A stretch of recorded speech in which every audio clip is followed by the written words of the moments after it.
The less than straightforward question that everyone has, of course, is what happens next. But I wanted to put it to you like this. Does Netflix have the balance sheet, the sort of financing flexibility and the will, really, to amend, improve, boost its bid for Warner Brothers Discovery's studios and streaming business if needed? Right, let me tell you, we feel very good about the position we're in right now. So this process opened up. Warner Brothers Discovery determined that it was in their strategic best interest to sell these assets. We entered into a negotiation. It was a very clear bidding process that they laid out for us, which we followed and won that bid. I think in the alternative, B-Sky has gone, missed every deadline. They've been taking 9 runs at this bid, and they just won't accept this outcome.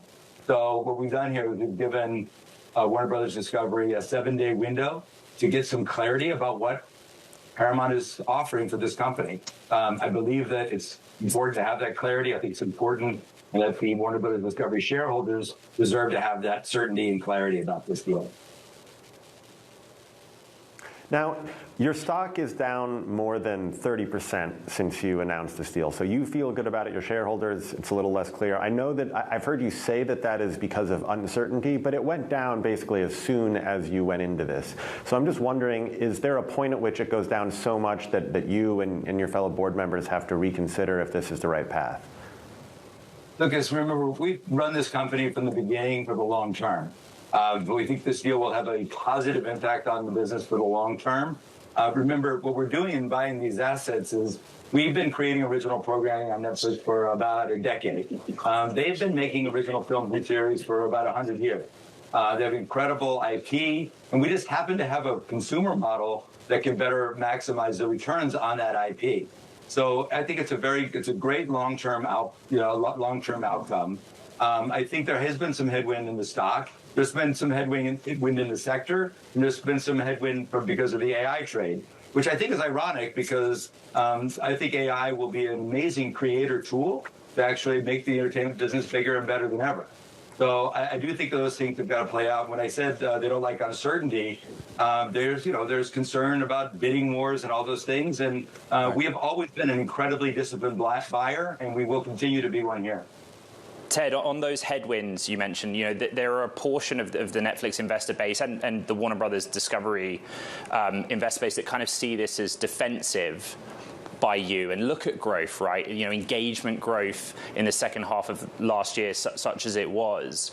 What would you say to those people that this is response to that growth rate that you've experienced more recently, as opposed to something proactive and strategic? I think that they're incorrect. They're reading it wrong. I'd say that if you look at the year we just came out of in 2025, we grew revenue 16%. We grew operating income by 30%. And our engagement did go up, went up a couple of billion hours. And I feel like, there's engagement, which is an important, view hours is one component of engagement. And it's certainly one component of the value of engagement. We're very confident, you saw that in our 26 guide, that we're going to continue to operate this business well, and that this model is very much works, and that this Warner Brothers acquisition is an accelerant to that model, and it also future-proofs that model, for decades to come. Ted, I appreciate there's a process here, and thank you, kind of earlier for outlining it, right, through February 23rd. But before that, the section of the investor base that basically thinks Netflix should walk away, look at the regulatory road ahead, they look at the integration risk, and then, like what Netflix is, a big global technology company, as opposed to being something sort of micro-focused on global entertainment Hollywood. Right, and so answer those investors, right? Why are they wrong that actually there is a longer list of reasons to walk away than stick with it at this juncture? Well, this deal offers great value to the Warner Brothers Discovery shareholders. It offers great long-term value to Netflix. We have a normal regulatory path ahead. There's nothing uniquely challenged about that process. We are about in the middle of it with the DOJ, with the European regulators, with regulators all over around the world, and with states' attorney generals. This is a process that we're very confident that we're going to navigate. And in fact, I'd say, again, when you look at these deals that are out there, I think people would like the status quo. And we have have a long history of running the business well and pivoting when it's time to. And adding new business lines to the business that people get upset about sometimes. And then when we do it successfully, they're thrilled. I think advertising probably is the most recent example. Live could be a more recent example. Some of our live sporting events could be a more recent example of things that have been pivots in the business that have gone on to grow the business very well, and people are very happy about it. People don't like change. They don't like any degree of uncertainty sometimes. And anytime there's a new deal, there is regulatory scrutiny. There is execution risk, all of those things. But we are highly confident that we're going to bring this deal close and that we're going to successfully integrate the business. And I think about it as the reason why we're not talking about these deals so much this week is we've granted the 7-day window to get some clarity about the Paramount deal, because Paramount has been out spreading a lot of misinformation to shareholders and to the markets and to regulators. In ways that have run the narrative into a state of confusion.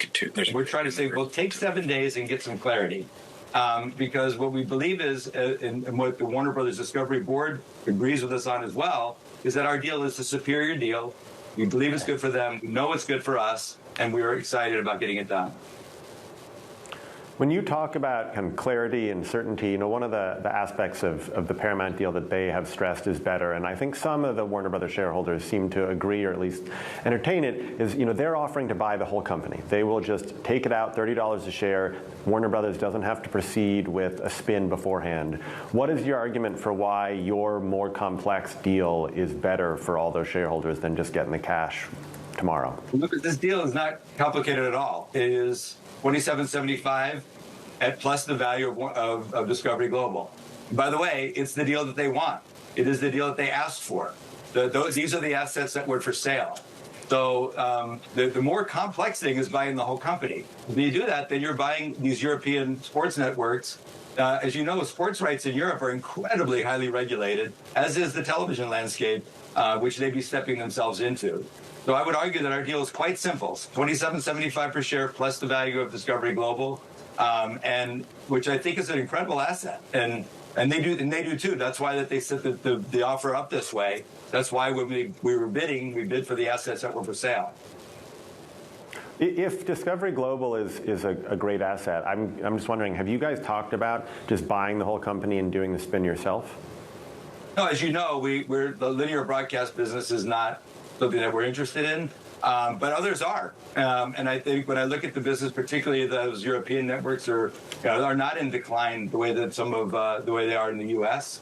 So it is not of our interest, but it's I'm sure of interest of many buyers.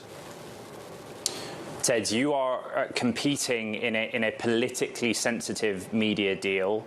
There is reporting, and we are in a time where the Ellisons and their relationship to the Trump administration has been discussed. It's also reported, of course, that you met with the president, I think, on November 24th. How are you weighing that and assessing that in this scenario, that relationship between Paramount's leadership and this administration? Look, I have spoken to the president about the state of the entertainment industry. We've had multiple conversations about how do we protect American jobs, how do we keep the entertainment industry healthy, what are those headwinds, what are those things that we're working on to try to keep production up in the United States. We are investing $1 billion into a new state-of-the-art production facility at the old Fort Monmouth military base in New Jersey. Obviously, the president is very keenly interested in entertainment, and he's very interested in American industry and American jobs. So those are the conversations that we've had. I don't know why the Ellisons intimate that they have some direct line to the Department of Justice for faster path of clearance, but I doubt that they do.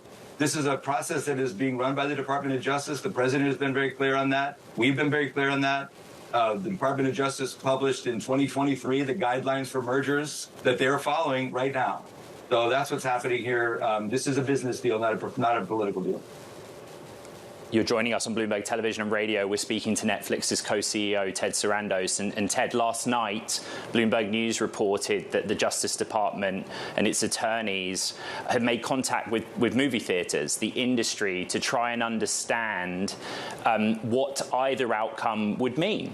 for the movie theater business. I know that you actually have discussed this a little, theatrical releases, but just your latest thinking on that and what your pitch is to people on seats in movie theaters if you were to close your proposed deal.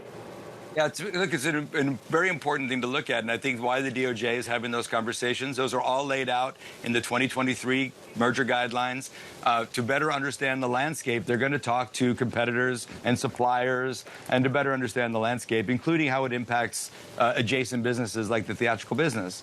Now, our pitch is very simple because it's the truth, which is we're going to keep Warner Brothers running pretty much like they are today, releasing their movies in theaters for the traditional 45-day windows.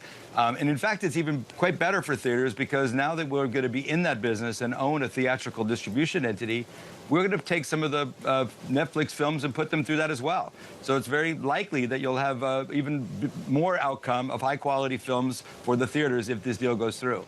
Now, remember, Paramount has got this kind of fantasy proposal of somehow they're going to go from the half a dozen or so movies they distributed last year to 30 movies a year, which is about 10 movies more than the healthy studios are making now. I don't think that's likely, but what I know is very likely is that we're going to continue to operate that business largely as it is today, starting in the theaters, running through traditional windows, hitting HBO Max through the pay TV output deal, the output deals around the world. That's going to continue, and it's going to be good for the theaters because they're going to have more. And by the way, I've been talking to them more about creative things that we do together, like we did the Stranger Things finale, which had thousands and thousands of sold-out shows all over the country, or the K-pop Demon Hunter sing-along, which energized the theaters on an otherwise very slow week.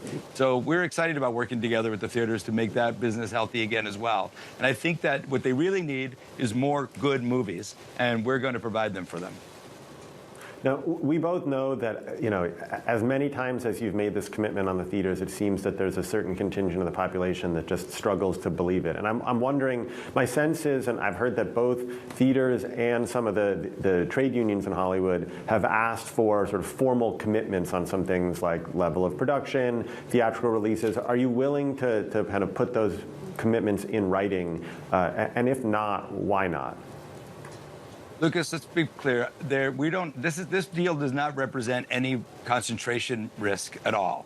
So those two would typically be remedies for a situation like that. According to Nielsen, we have 9% of the business. We're going to add HBO to that. And we're going to have 10% of the TV business, which is the primary driver of this deal and of our business.